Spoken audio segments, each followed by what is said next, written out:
আসসালামু আলাইকুম। সর্বশেষ আন্তর্জাতিক সংবাদে সবাইকে স্বাগতম।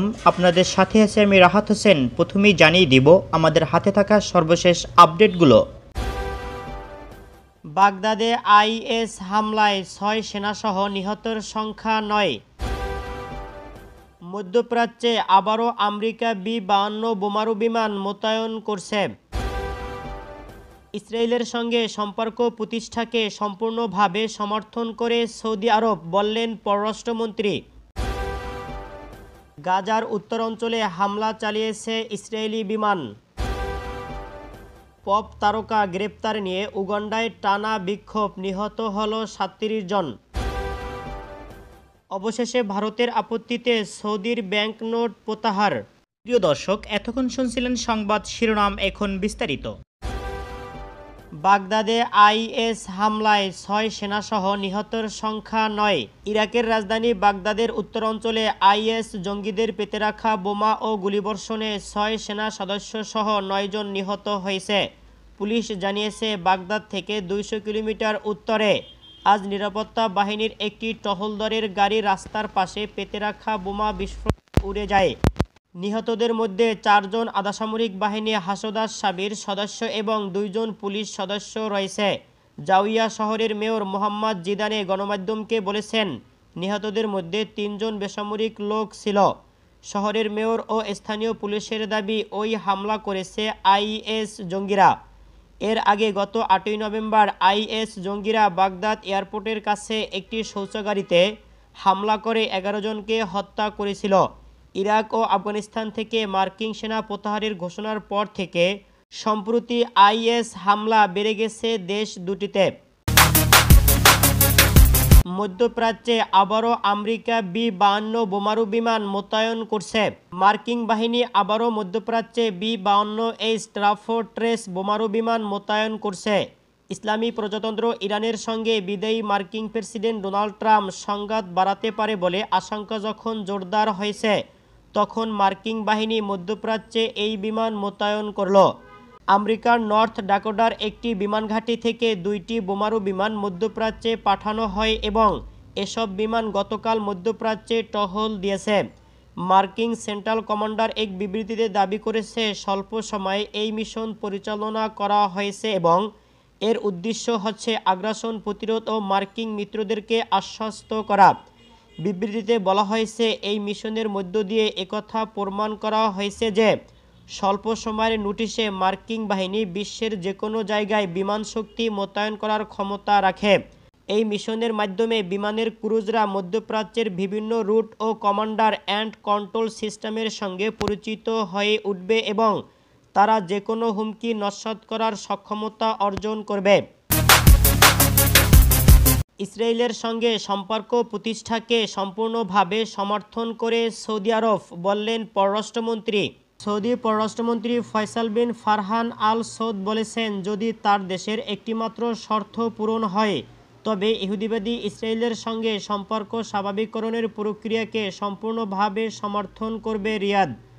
গতকাল G20 ভার্চুয়াল সম্মেলনের অবকাশে দেয়া এক সাক্ষাৎকারে তিনি একথা বলেছেন।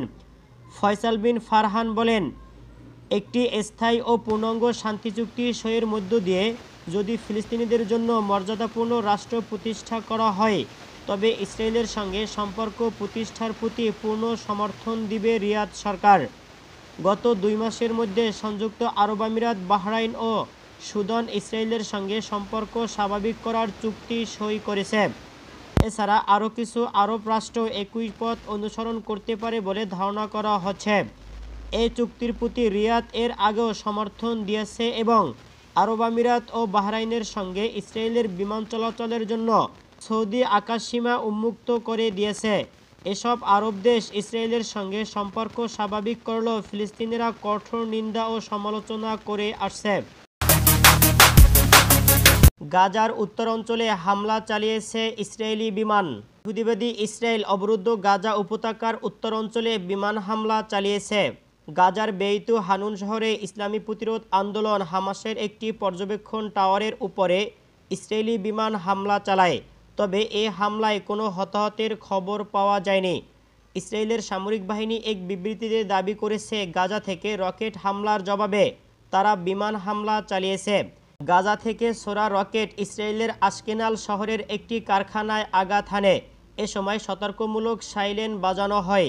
ইসরায়েলের সামরিক বাহিনী বলছে, রকেট হামলার কারণে কারখানার বেশ ক্ষয়ক্ষতি হয়েছে। গত রোববার ইসরায়েলের সামরিক বাহিনী গাজা উপত্যকায় বিমান হামলা চালিয়েছে। সেসব ইসরায়েলি বাহিনী দাবি করছে, গাজা থেকে রকেট ছোড়ার জবাবে তারা ওই হামলা চালিয়েছে।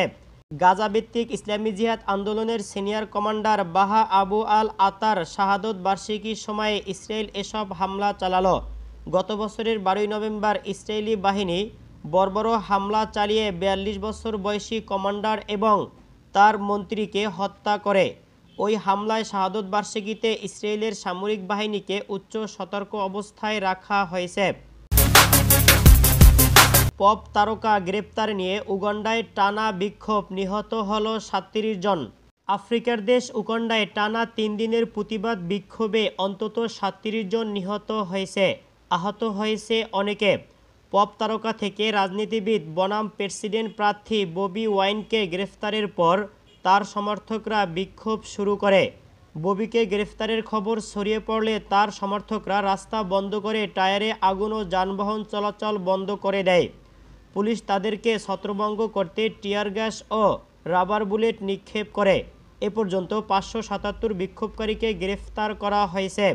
আল জাজিরার খবরে বলা হয়েছে, পুলিশ উগান্ডার জিঞ্জা শহরে লুকিয়ে থাকা ববি ওয়ানকে গ্রেফতার করে। তার গ্রেফতারের পর ছড়িয়ে পড়া বিক্ষোভ ঠেকাতে পুলিশও সহিংস আচরণ করে। বিক্ষোভকারীদের দমন-পীড়নের পাশাপাশি তাদের বিরুদ্ধে সহিংসতার অভিযোগ আনা হবে বলে পুলিশ প্রশাসনের পক্ষ থেকে জানানো হয়েছে। পরিস্থিতি সম্পর্কে উগান্ডা রেড ক্রসের মুখপাত্র আইরিন নাকাশি বলেন, সেখানে ভয়ের দৃশ্য দেখা গেছে। অন্যদিকে কাম্পালা শহরের বাণিজ্য সংগঠনের চেয়ারম্যান ইভান্টরিস কিয়াঙ্গো বলেছেন, বিশৃঙ্খলা পরিস্থিতি বিরাজ করছে শহরে। রাস্তাগুলো জনশূন্য হয়ে পড়েছে। আমরা আমাদের ব্যবসা প্রতিষ্ঠান বন্ধ করে দিয়েছি।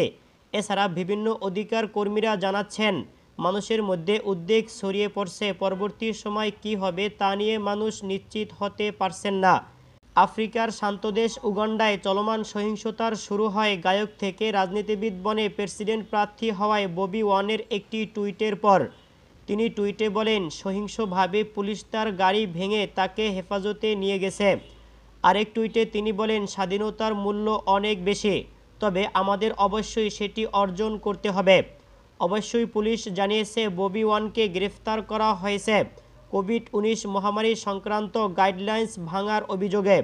গাইডলাইন্স অনুযায়ী প্রেসিডেন্ট নির্বাচনের প্রার্থীদের অবশ্যই 200 জনের কম মানুষের জমায়েত করতে পারবে না। জনপ্রিয় সঙ্গীত তারকা ববি ওয়ানের পরিবারের পাশাপাশি তার সমর্থকরাও গ্রেফতার নিয়ে উদ্বিগ্ন। কারণ তাকে কোথাও নিয়ে যাওয়া হয়েছে সে সম্পর্কে জানানো হয়নি এবং পরিবারের সঙ্গে দেখা করার আবেদনও মঞ্জুর করা হয়নি। এছাড়া তার সমর্থকদের গ্রেফতারও পরিস্থিতি ঘোলাটে করে তুলছে। অবশেষে ভারতের আপত্তিতে সৌদির ব্যাংকনোট প্রত্যাহার। ভারতের তীব্র আপত্তিতে 20 রিয়ালে নতুন ব্যাংকনোট অবশেষে প্রত্যাহার করে নিল সৌদি আরব। G20 সম্মেলন উপলক্ষে ছাপা ওই নোট জম্মু কাশ্মীর এবং লাদাখকে ভারতের মানচিত্রের বাইরে রাখা হয়েছিল, খবর আনন্দবাজার পত্রিকা। বিষয়টি নিয়ে ভারতের আপত্তির পরে সেই নোট অবশেষে প্রত্যাহার করে নিল সৌদি আরব। নতুন ওই নোট ছাপা বন্ধের নির্দেশ দেওয়ার পাশাপাশি আগের যেসব নোট ছাপা হয়েছিল তা ফিরিয়ে নেওয়ার কথা জানিয়েছে সৌদি প্রশাসন। শনিবার থেকে সৌদিতে শুরু হয়েছে G20 সম্মেলন। এ উপলক্ষে গত মাসের শেষ দিকে নতুন এই 20 রিয়ালে নোটটি বাজারে ছাড়ে সৌদি প্রশাসন। নোটের একদিকে সৌদি আরবের রাজা সালমান বিন আব্দুল আজিজ আল সৌদের ছবি এবং G20 সম্মেলনের প্রতীক রয়েছে, অন্যদিকে বিশ্ব মানচিত্র। সেখানেই ভারতের মানচিত্রতে জম্মু কাশ্মীর ও লাদাখকে বাদ দেওয়া হয়। এ নিয়ে তখনই আপত্তি জানায় ভারত। রিয়াদে ভারতীয় রাষ্ট্রদূত বিষয়টি নিয়ে সৌদি প্রশাসনের কাছে ভারতের আপত্তির কথা জানানোর পরেই বিষয়টি নিয়ে নড়েচড়ে বসে সৌদি প্রশাসন। অবশেষে সম্মেলন শুরুর ঠিক আগে ওই নোট প্রত্যাহারের সিদ্ধান্ত নেয় সৌদি আরব। সৌদির পররাষ্ট্র মন্ত্রণালয় জানিয়েছে, ওই নোটটি স্মারক হিসাবে ছাপানো হয়েছিল, তা বাজারে ছাড়া হয়নি। ভারতের আপত্তির কথা মাথায় রেখে নতুন নোট ছাপানো বন্ধ করার পাশাপাশি সব নোট প্রত্যাহার করে নেওয়া হচ্ছে।